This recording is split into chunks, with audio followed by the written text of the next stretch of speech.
Di video kali ini gue akan ngasih tahu ke kalian kenapa kita harus berinvestasi pada cryptocurrency. Ya, karena banyak sekali orang yang tidak mengerti dan tidak paham tentang kenapa alasannya kita itu harus berinvestasi dan kapan kita harus berinvestasi dan kapan kita juga jangan dulu berinvestasi kayak gitu. Nah, bagi kalian yang mungkin udah cukup lah punya uang yang untuk istilahnya itu uang dingin yang akan digunakan untuk berinvestasi, cryptocurrency ini memang menarik dan banyak orang yang menginginkannya karena memang dari spekulatifnya atau dari kevolatilitasnya kan orang kan beda-beda, ada yang agresif, ada yang juga itu mainnya itu santai pakai risiko yang lebih rendah, biasanya itu seperti emas. Tapi kripto ini beda dari yang lain kayak gitu, karena di sini sangat-sangat volatil, beda dengan aset-aset yang lainnya. Jangan menawarkan paradigma baru dalam mengelola keuangan dan kekayaan. Ya, di era digital saat ini, ya kripto bukan lagi sekedar tentang tren teknologi, yang melainkan tentang instrumen finansial strategis dengan beberapa alasan. Ya, mungkin kalian juga paham kenapa kalian harus berinvestasi kepada cryptocurrency.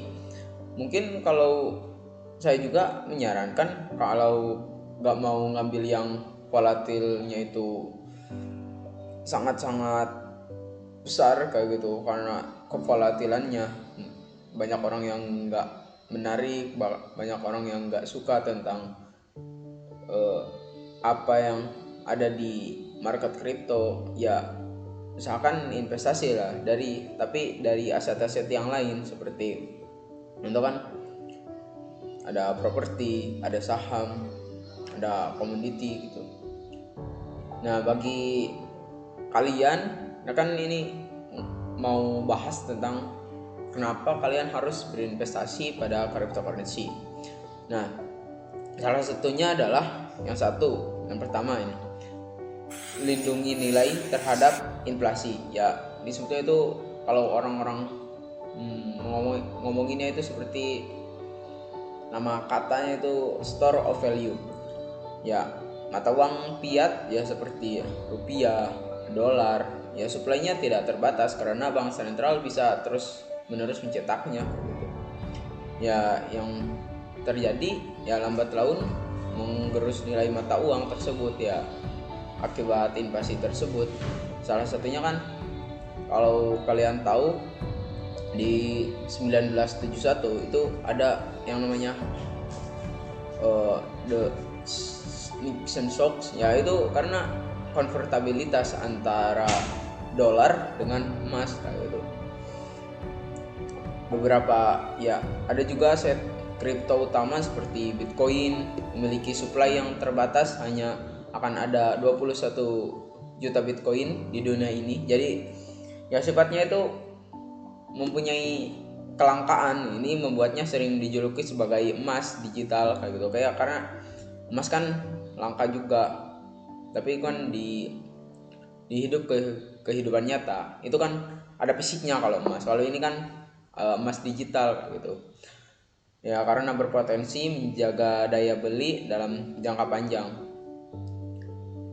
Nah, kita lanjut yang kedua, beli Bitcoin juga ya bisa melindungi nilai terhadap inflasi. Ya, sebagian banyak orang investor yang berargumen ya koin tersebut, koin Bitcoin ini cuma Bitcoin doang ya, dengan supply terbatas dipandang oleh sebagian investor sebagai aset yang dapat melindungi nilai terhadap inflasi. Apalagi kan ya yang namanya inflasi itu yang menghancurkan nilai kayak gitu, menghancurkan nilai dari uang fiat tersebut. Banyak orang juga yang berinvestasi terhadap Bitcoin ya karena teknologi finansial masa depan. Ya, investasi pada kripto sama dengan berinvestasi pada teknologi blockchain gitu. Karena dasarnya kan yaitu dari dasar-dasarnya dari kripto Bitcoin, ya itu dasarnya itu blockchain ya. Ya teknologi ini bersifat terdesentralisasi ya. Jadi di dalam desentralisasi ini ya, jadi transaksi kita itu lebih transparan dan tidak dapat dimanipulasi ya, dengan menghilangkan perantara ya kan. Kalau tadi kan desentralisasi, jadi nggak ada pusatnya gitu, nggak ada yang tersentral gitu, semuanya itu desentralisasi. Kalau ada perantaranya kan yang dinamakannya itu pihak ketiga, contoh kayak bank atau BI kayak gitu. Bank Indonesia itu kan tersentral, rupiah. Blockchain membuka peluang sistem keuangan global yang efisien, cepat, murah ya. Salah satunya teknologi ini didukung oleh adanya layer 1 sama layer 2 di cryptocurrency yang melalui inovasi tersebut seperti smart contract dan decentralized finance. Ya banyak juga investor yang percaya dan terhadap blockchain ini dan ya sangat yakin dengan masa depan blockchain ini ya akan menjadi fondasi dari keuangan digital ya yang terjadi saat ini ya, yang terjadi sekarang, dimana rupiah mulai naikin gitu, mulai naikin teknologinya menjadi masuk ke CBDC, yaitu dari teknologi blockchain juga gitu. Ada keuangan digital, jadi pondasinya itu jadi pondasi keuangan digital, pondasi keuangan smart contract, tokenisasi aset, identitas digital, dan game, dan juga metaverse. Kita berinvestasi di cryptocurrency ya, kita berinvestasi pada inovasi teknologi yang dengan peluang baru, dengan ekosistem decentralized finance dan NFT, dan aplikasi blockchain yang membuka produk keuangan baru seperti staking, lending, debt farming, dan tidak ada di pasar tradisional. Dengan sifatnya yang transparansi dengan keamanan protokol, transaksi dicatat di blockchain publik yang immutable, memberi tingkat transparansi yang berbeda di sistem tertutup. Jadi immutable itu ya tidak dapat dimanipulasi oleh seseorang atau suatu kelompok atau suatu komunitas kayak gitu. Yang ketiga, diversifikasi portofolio yang adaptif. Ya, dalam prinsip investasi ya sangat beresiko menaruh semua modal di satu tempat doang gitu. Aset kripto memiliki karakteristik pergerakan harga korelasi yang tidak selalu sejalan dengan instrumen tradisional seperti saham, terus obligasi atau properti ya. Memasukkan porsi kecil kripto ke dalam portofolio ya, Anda dapat menjadi menyeimbangkan ya saat pasar keuangan tradisional yang sedang lesu, dimana kalian bisa aman gitu, keuangan kalian bisa aman ya karena kalian berinvestasi pada cryptocurrency gitu. Ya, diversifikasi portofolio kripto bisa menjadi ya kelas aset alternatif lah gitu. Ya, yang tidak selalu bergerak searah dengan saham atau obligasi ya, sehingga membantu menyebar resiko. Jadi ketika ya ketika market tradisional itu hancur atau crash gitu ya, dana kalian, uang kalian masih aman gitu ya, karena kalian juga pegang cash juga, terus ya aset kalian masih aman karena kalian menyimpan di market yang berbeda di cryptocurrency. Yang keempat ya, berinvestasi pada cryptocurrency ya karena likuiditas tinggi dan pasar global ini.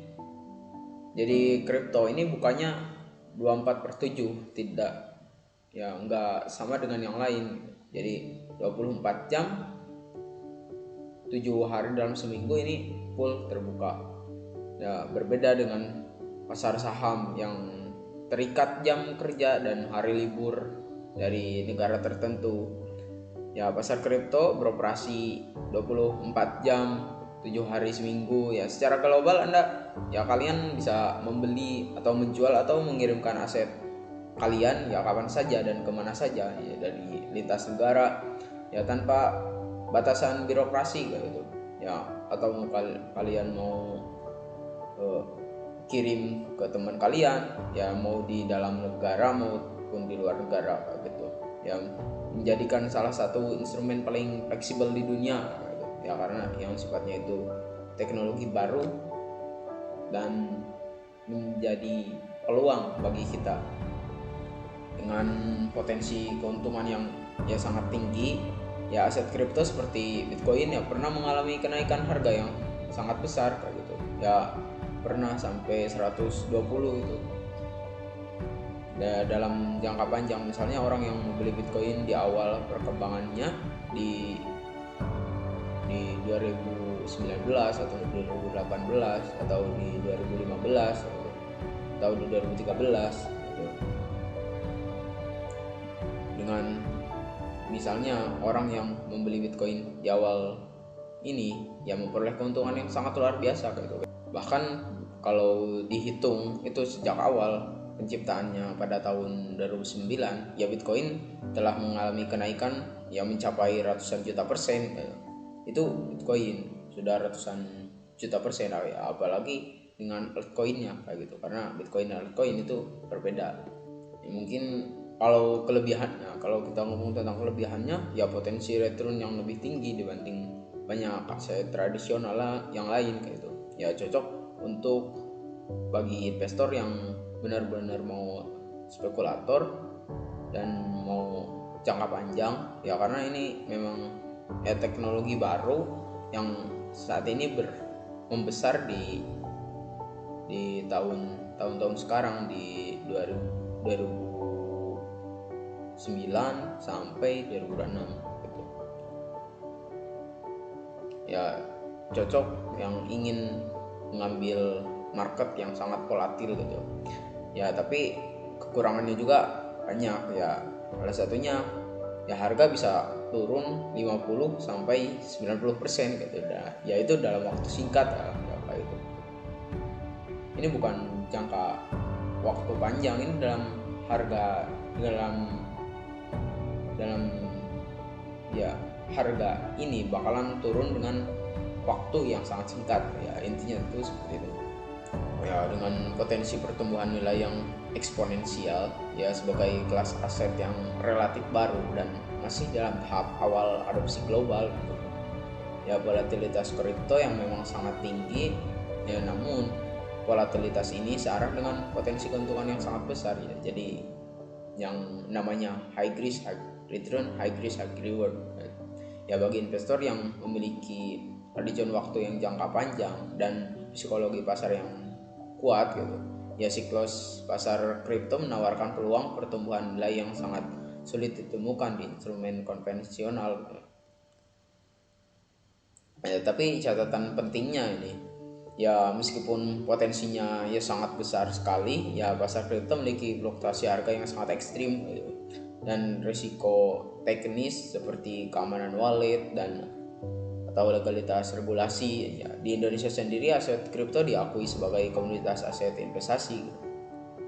Nah, yang diawasi oleh Bapeti, OJK dan CFX ya, namun bukan sebagai alat pembayaran yang sah ya, digunakan selalu ya. Jadi gunakan untuk uang dingin, dana yang siap ditanggung jika terjadi kerugian, dan lakukan riset ya secara mendalam ya. Do your own research ya sebelum memulai ya. Resiko ini sangat penting yang perlu dipertimbangkan ya. Dengan volatilitas di cryptocurrency yang sangat tinggi, kripto dapat berubah ya, harga dari kripto dapat berubah secara drastis ya dalam waktu singkat ya. Potensi untung besar disertai dengan potensi rugi besar ya. Resiko regulasi dari kepatuhan ya aturan terhadap kripto ya terus berkembang gitu.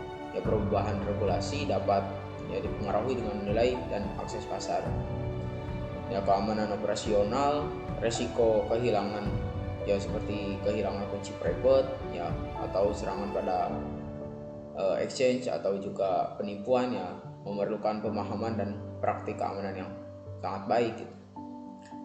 Ya contohnya seperti FTX kayak itu kan dulu pernah lah seperti itu ya. Risiko proyek atau teknisi banyak token ya adalah eksperimen teknologi, jadi ada beberapa yang gagal karena masalah teknis gitu.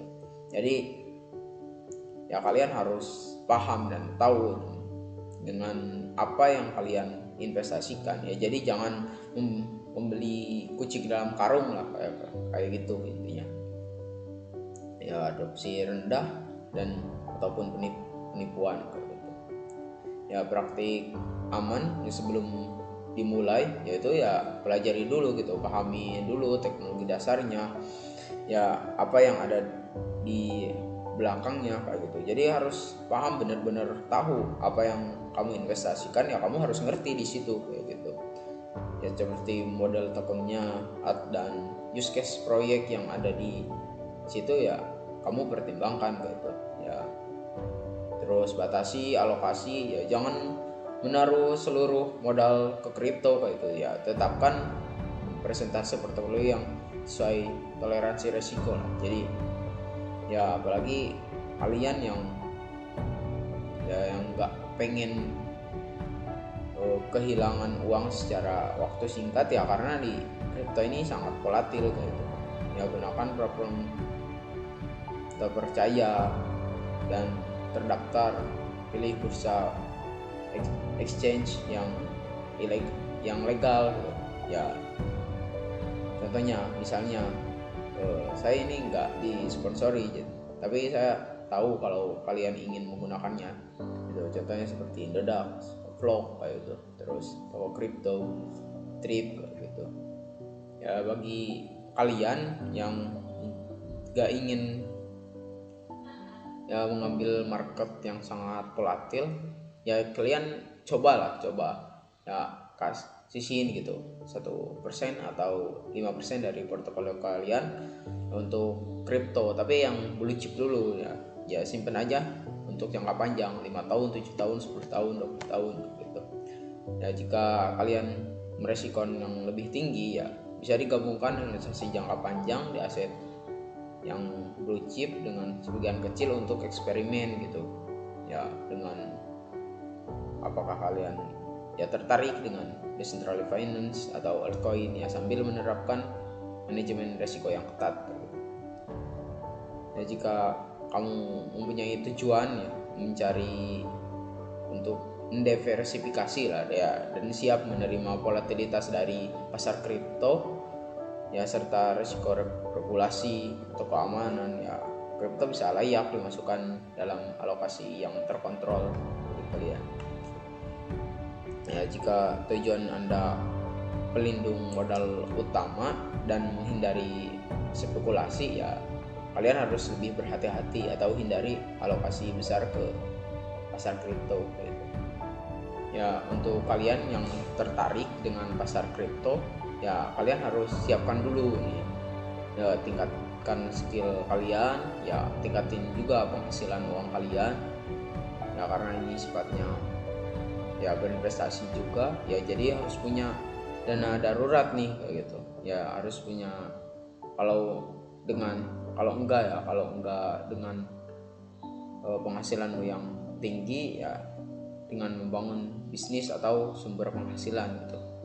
Jadi nggak cuma jangan mengandalkan kripto doang kayak gitu ya. Nanti kalau udah ada dana darurat, udah punya sumber penghasilan dengan uang yang cukup ya, kalian coba ya berinvestasi pada cryptocurrency secara bertahap kayak gitu ya. Cobalah kripto dijadiin portofolio kalian ya, tapi sebagian kecilnya gitu dari portofolio yang beresiko tinggi kayak gitu.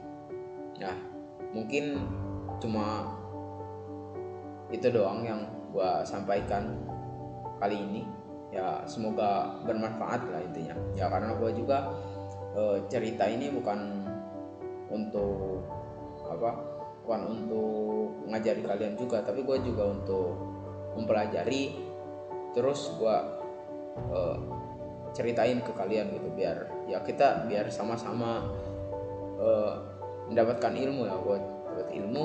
Terus juga kalian bisa berdiskusi atau juga berkolaborasi gitu. Contoh lu mau ngechat gua ya tinggal chat, nanti kita ngomong. Mungkin cuma itu dari gua ya, mungkin gue semua yang ingin punya tujuan yang sama juga ya, semoga lu bisa berhasil dan semoga kalian menjadi orang yang bermanfaat.